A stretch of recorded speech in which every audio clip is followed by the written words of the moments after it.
Hey, this is Al McKay. Welcome to episode 113. This episode is about jumping on new trends, how to pick the subjects, the innovating ones, the things that are coming up that are going to become high in demand and low in supply. In other words, this is a chance for you to jump on that and do something innovative before anyone else does and become the authority in that area. So this is a really important, really valuable episode, as they all are. If you want to check out the show notes as well as get the accompanying ebook that was written specifically to go with this month with all the information shared throughout these episodes, go to alanmckay.com/113. Okay. In addition to that, there's some training that's only available for 2 more days and then it's gone. You will not be able to get access to it ever again. So this is your one and only chance. That'll be in the show notes as well. That is it for now. Let's dive in.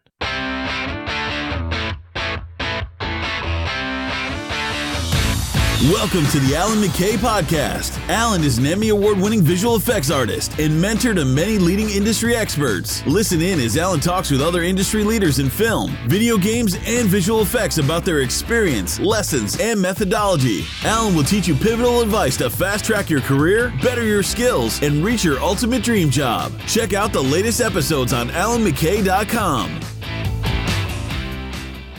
So if you're looking for a way to get the upper hand, more importantly, a way to stand out next year, one of the biggest things you can do is figure out what are the trends, what are the things that are happening next year that you can get on board with. One of the great things that's going on right now is there's so much innovation and at the same time, not enough people to fill those seats. And I've talked about high demand, low supply before, but if you're able to anticipate what is one of the big and up-and-coming things that everyone is going to want to jump on, but not enough people are there to really accommodate that. There's no professionals in the space. This is a chance for you to anticipate that and become one of those innovators by getting ahead of the curve and beginning to specialize in that area, beginning to own that space. So I look at Sol Rogers over at Rewind Effects as a good example. He's been on the podcast multiple times, and he's obviously a leader in virtual reality. Now, when VR came around, while some people might say, oh yeah, that's really cool, I want to check that out, this was a chance for him to say, let's make this our entire focus. Let's shift what we're doing to this space.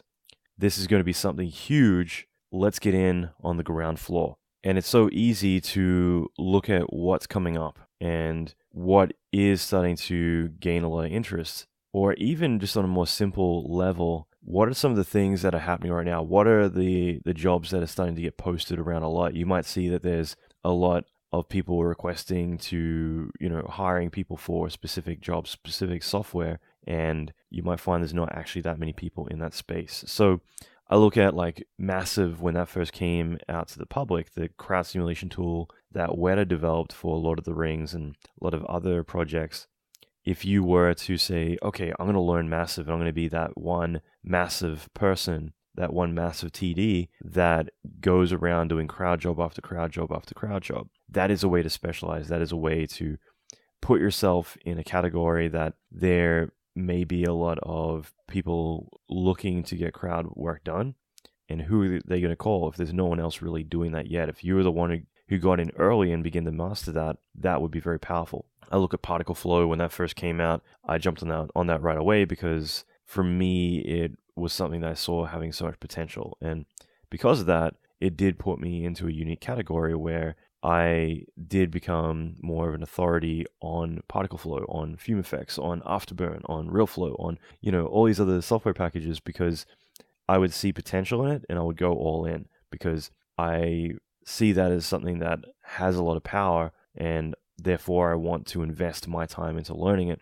But because of that, it also means that while other people are curious, I've already gone and really sunk my teeth into it and pushed it in every single way that I can. And you got to think about that stuff. You got to think about, well, what are the up and coming things? I look at Max 2018, like 3ds Max 2018 has Bifrost, so that is Maya's fluids that originally came from Naiad. And that's just something that right now, obviously, new tool literally just became public a few weeks ago. That's a chance to say, hey, I could be that girl or that guy to learn this tool right now and really push that point across to everyone else. So if I were to go to other studios, I don't need to say, or I can say, hey, you don't need to buy a RealFlow license, or you don't need to go and use this and this and this. We can do it all inside of Max for free. I've been using this tool. It's very powerful.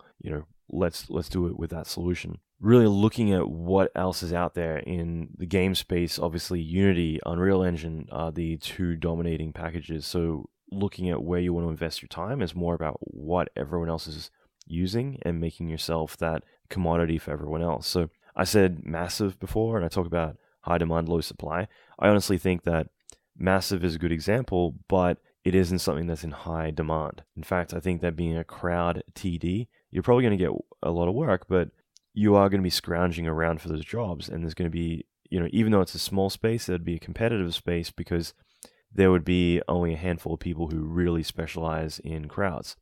But if you were to do that, Golem is obviously the kind of go-to package these days. So like having that up your sleeve, it's a good tool to have. And I think it'd be more effective to say, I'm not going to go all in on this software, but I am going to add it to my arsenal. I'm going to add it to my toolkit because it is one of those keywords that may get me work. But also look at what skill sets you currently have and how you can maybe propose them a little bit more efficiently. Instead of saying I'm an effects TD or I'm an effects artist, you can say I am a RealFlow water simulation artist who also does all the destruction inside of thinking particles and Houdini, and maybe using fracture effects in Maya or whatever, but using keywords because that's the kind of thing that people are going to associate with.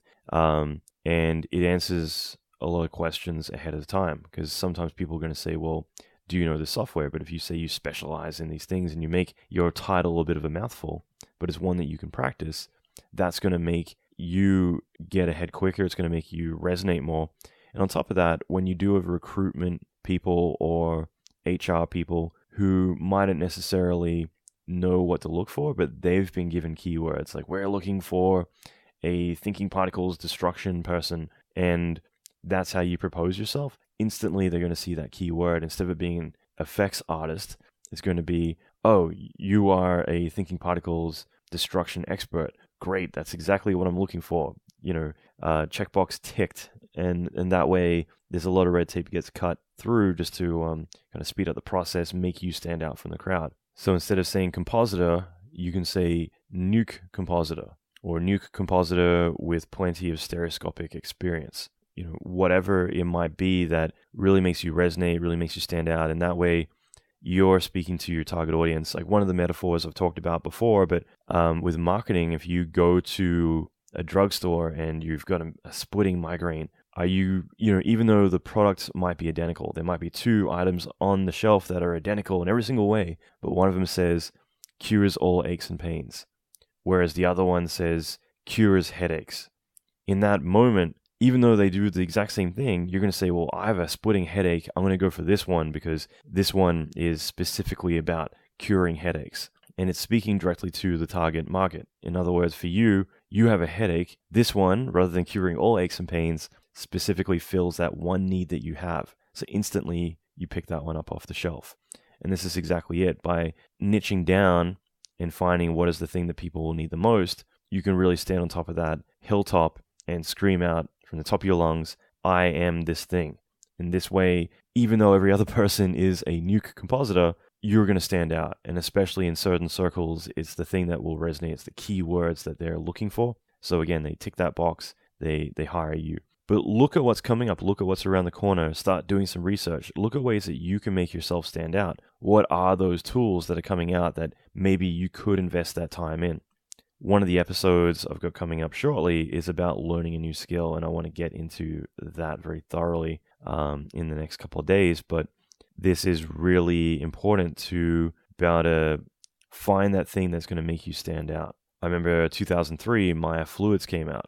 Guess who jumped on that right away? Guess who started learning the fluids and doing all that stuff right off the bat? And that's because that was a new technology, something I could experiment with.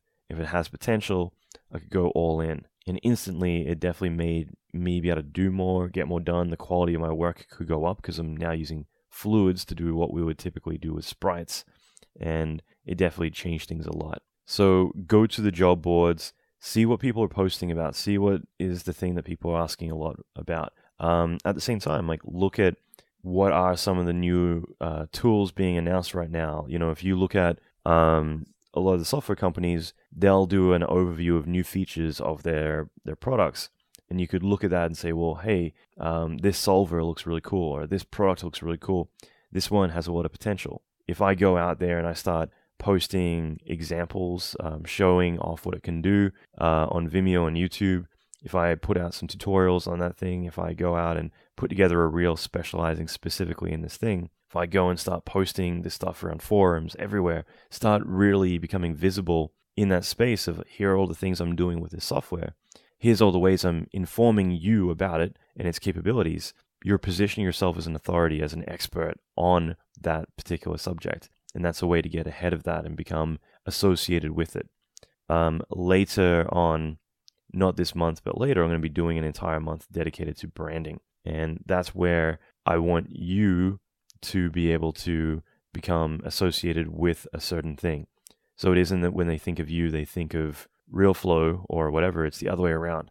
When they think of RealFlow, they think of you. And that's the space that you want to be in, where people, when they say, oh, we need to do large-scale water simulations, instantly they think, okay, well, let's get Alan in because he is the large-scale water simulation guy, or whatever. Let's get Claire in because she is the fire simulation person. And you want to be cross-associated with that, where when they think of one, they think of the other. And that's powerful branding. That's putting you into the same space as that. When you think of Gollum, you think of Weta. When you think of Tesla, you think of Elon Musk. And those might be the best examples, but a good example that I hear all the time when people say, define, who do you think of when you think of success? A lot of people think Richard Branson. So that's a good example of, if you think of a successful life, someone who's got it all, Richard Branson. Okay, that is good marketing if you can position yourself as literally the icon of success.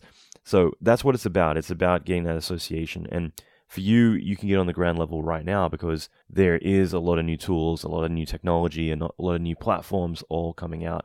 So this is your chance to try to get into that space. When I interviewed Bay Rate not too long ago, he's doing virtual reality comics. And it's because it's a space that he grew up in, comics, but he also saw the new innovation of virtual reality being a way to come full circle back to that and establish it on a new medium, because comics are dying in terms of the traditional print versions, and being on Kindle and iPad, things like that, is not as successful. But virtual reality is a way to make a comic your world. And if you think of being a little kid, probably reading these comics, especially back before the internet and all these other major distractions, all you had was your imagination to sit down and picture you being the one fighting the evil mastermind or whatever it might be. But now, all of a sudden, you can jump into that comic and really immerse yourself and experience that.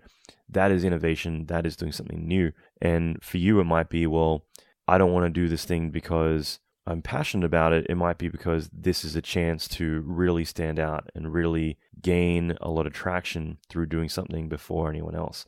So if there is a lot of need for someone in a specific space, it's worth putting the time in that area, just knowing that no one else is doing it yet. So this is your chance to get ahead of the curve, and then later you can use that traction to reapply to other things. So think about that. Like Fume Effects obviously is a big one that I'd been very closely tied to, as probably I think the second person in the world to ever see an alpha of it. But I knew the potential and I instantly went all in with it.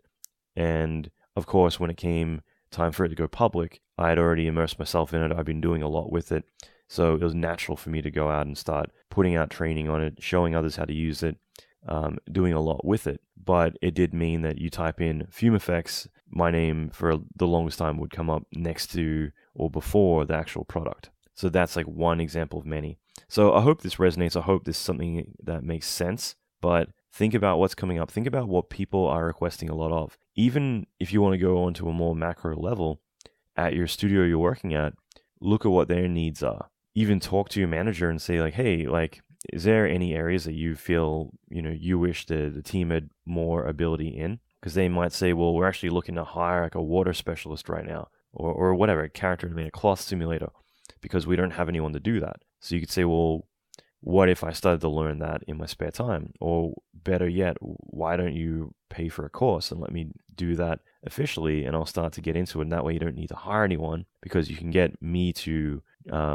more focus on that as an additional skill. And what is really happening is you're getting paid to learn a new skill. And on top of that, you're solidifying your place in the company, because now you're doing something that they need. You become quite irreplaceable in that sense. And I know scripting is one of those things. I talk about that a lot, but like, if you're the one person in the company who can script, who can write tools, who can do all that stuff, not even on like a pro level, just a little bit, that I've seen it every single time, it makes that person irreplaceable. It means when everyone else is getting laid off, you're the one person who doesn't need to worry about your job, because you're doing something that no one else can do, and that can really put the rest of the team and the department to a higher platform. It really gives you legs in so many different ways. So think about this stuff. Think about like, what are some of the things that I could do on the larger scale, or what I could do even just at my studio that might make me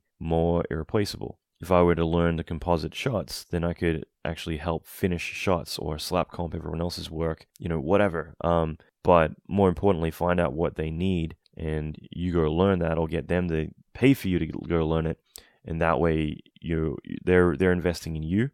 And on top of that, you're investing in something that they need, which just makes you even that more irreplaceable. Feel free to email me. I want to hear what your thoughts are on the skills that you think are worth niching down and learning. What do you think is something that will set you aside from everyone else and make you the high demand, low in supply artist? Okay, I hope you found that episode valuable. If you want to check out the show notes, as well as get the accompanying book, Making This Year the Best Year Yet, or Making This Your Best Year Yet, I should say, go to the show notes, alanmckay.com/113. Okay, I'm going to leave it there. I'll be back with the next episode 114, on how to get a raise, going through strategies that you can apply today, and you should be applying today, to be able to organize next year so you're able to get more money, more responsibility. Do all those things now, so that way you're set up for when you come in January, that all these things are already in motion. Okay, it's going to be a really cool episode. I will leave it there. Check out the show notes, alanmckay.com/113. Finally, shoot me an email. Let me know if you're enjoying these episodes and whether or not I should be doing another set of these in January. So shoot me an email. Let me know. Leave a review on iTunes. And last of all, what do you want to know about in January? I've already mapped out the entire year, but it's up to you to, I guess, upvote what you think would be the most valuable. So I'll leave it there. I'll be back next episode. Rock on.